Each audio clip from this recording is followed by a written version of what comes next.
Oke, silakan kita masuk kepada sesi Kolok-kolok berikutnya. Dani bertanya, Dani bertakia, Dani tiarap. Silakan Pak Dani. Oke, saya bertanya ya.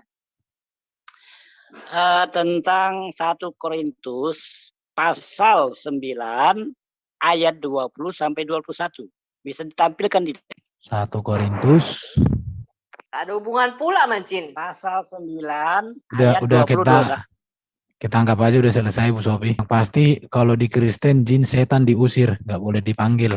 Yang manggil jin dan setan bagi orang Kristen itu dukun. Jin dan setan takut nama Yesus. Tapi di Islam dipanggil pakai ayat Quran.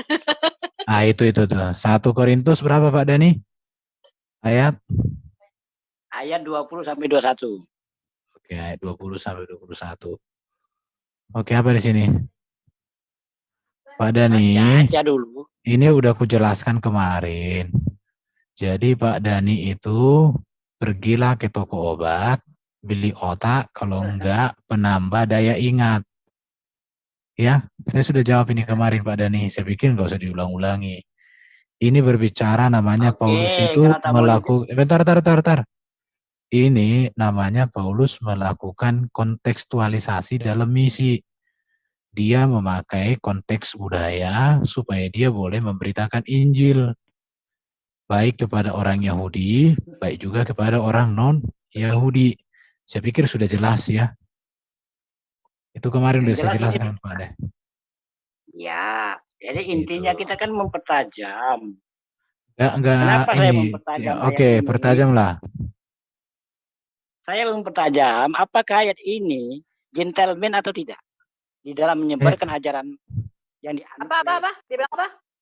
Gentleman atau tidak? Gentleman jadi, dong. Iya, justru memberitakan Injil itu ya harus begitu. Karena ini ayat ini menunjukkan bahwa Kristen tidak disebarkan dengan pedang, nggak seperti Bapak. Iya, itu mau aku bilang. Ngerti sampean? Hah? Kalau ayat Bapak tuh mengatakan kalau kamu tidak convert ke Islam dan berkata syahadat, mengatakan kalimat syahadat, maka darah dan hartamu halal buatku. Paulus nggak gitu, Pak. Itu nama gentleman. Gentleman dasmu.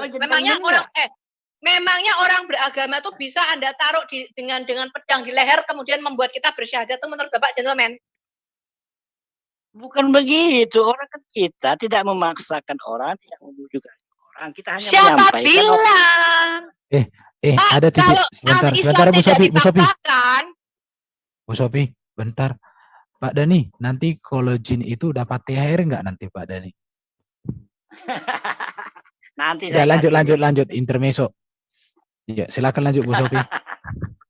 Siapa bilang Pak, bahkan di dalam Quran Bapak dikatakan sekalipun kamu belum ada iman, asal kamu mengucap aja kalimat syahadat, kamu aslam taslam, kamu berserah diri, darah dan hartamu haram, baru kamu dilindungi darah dan hartamu. Atau kalau enggak untuk orang Kristen Yahudi bayar jizyah. Kalau enggak mau penggal kepalamu. Memangnya bisa Anda memaksakan agama Islam kepada orang, Pak? Bagaimana mungkin sesuatu yang rohani dipaksakan?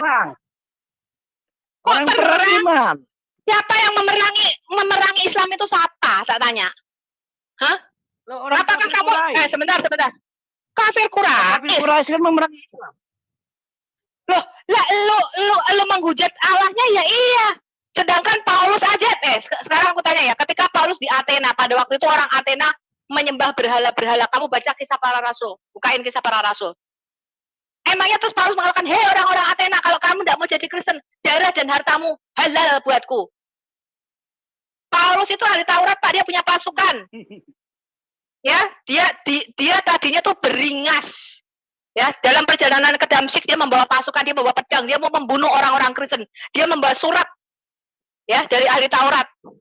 Ketika dia bertobat, dia tidak lagi melakukan itu, Pak, tapi dia dengan gentleman. Bagi orang Yunani, aku seperti orang Yunani, dia menghargai adat budaya istiadat. Tidak sembarangan, tidak kasar, Pak. Itu untuk memenangkan. Ya iyalah. Baca ayatnya. Ya iyalah. Nah sekarang aku tanya, kalau Islam tidak disebarkan dengan pedang, kenapa ketika Muhammad mati terjadi namanya perang kemurtatan atau perang ridho? Aku tanya. Kenapa ketika nabimu mati kok orang-orang murtad? Tidak ada kok dengan pedang. Di Indonesia Karena nyata. Indonesia mbahmu. Kamu baca tuh, kamu mau tak kasih tahu film tentang jatuhnya runtuhnya Majapahit? Raden Patah. Mau kamu? Tak bukain bagaimana Islam disebarkan dengan pedang atas Indonesia. Ya, apa yang itu perang saudara? Ya iyalah. Anak bisa membunuh orang tuanya demi agama. Jadi di dalam Pak, Khalifah pertama, Pak. Khalifah pertama itu semua. Pak, saya tanya ya, kalau Islam tidak disebarkan dengan pedang, waktu Muhammad mati pertama. Sebentar, ini bukan dulu dong, aku tidak bisa ngomong. Menyebarkan ajaran Islam di Indonesia. Saya tanya, ada nggak sejarah orang Arab menyebarkan Islam? Diam. Aku mau buka sejarahmu. Tolong dong, dia bungkam dulu dong ini, teman-teman. Aku tidak bisa ngomong kalau dia ngomong. Di mute. Baik, saya mute dia ya, sebentar. Oke, silakan Bu Dani. Keluarlah. Di mute dulu. Keluar. Pak Dani, karena apa? Kamu tidak memberikan aku kesempatan untuk bicara. Nanti setelah itu dibuka Pak Dani supaya aman. Jadi di luar sana juga mendengarkan. Pak Dani tuh jangan motong-motong gitu loh Pak Dani. Jangan motong. Selesaikan dulu Bu Sophie bicara. Kalau memang mau disanggah, nanti setelah Bu Sophie selesai bicara gitu. Ya, lanjut, gitu Pak Dani. Pada waktu Nabi Muhammad mati, ya, itu perang besar terjadi, kemurtatan yang namanya perang Ridho, the war of apostasy dipimpin oleh Abu Bakar. Bayangin orang murtad, kenapa? Karena pada waktu mereka masuk Islam itu dengan paksaan, bukan dengan iman. Ya, Khalifah pertama kalian tahu ya, itu dibunuh oleh orang Muslim sendiri, rebutan kekuasaan. Kalian pernah dengar ada Pak Petrus sama Rasul Paulus bunuh-bunuhan? Pernah dengar Rasul Thomas sama Silas bunuh-bunuhan? Ada sejarahnya di dalam gereja kita. Lihat tuh Khalifah pertama dibunuh orang Muslim sendiri kok. Islam itu disebarkan by sword, dengan pedang. Ya, dan video masih ada tuh di YouTube. Menolak negara NKRI menjadi khilafah. Itu sudah kita putarkan videonya bagaimana sejarah runtuhnya Majapahit. Ya. By sword, dengan pedang. Yang dikatakan perang saudara itu anak bunuh bapaknya demi negara khilafah.